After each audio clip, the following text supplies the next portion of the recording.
How to kill grass with bleach. You don't need to spend money on herbicides to kill your grass. According to the Weekend Gardener, all you need to do is look in your laundry closet for some bleach. The household cleaner will kill any unwanted grass.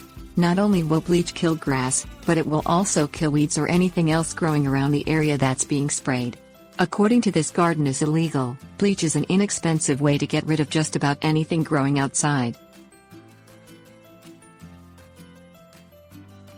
Things you'll need: 2 cups bleach, 3/4 cup water, spray bottle, rubber gloves, funnel, 1 gallon bucket.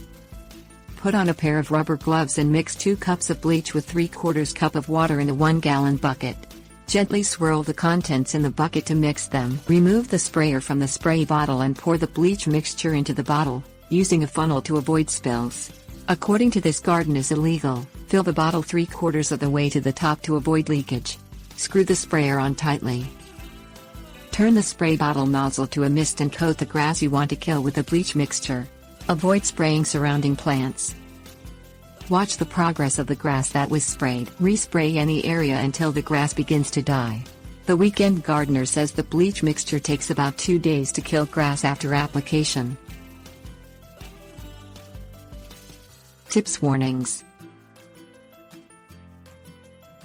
If you accidentally spray something you didn't intend to spray with the bleach mixture, the Weekend Gardener recommends hosing off the area with clean water immediately after application.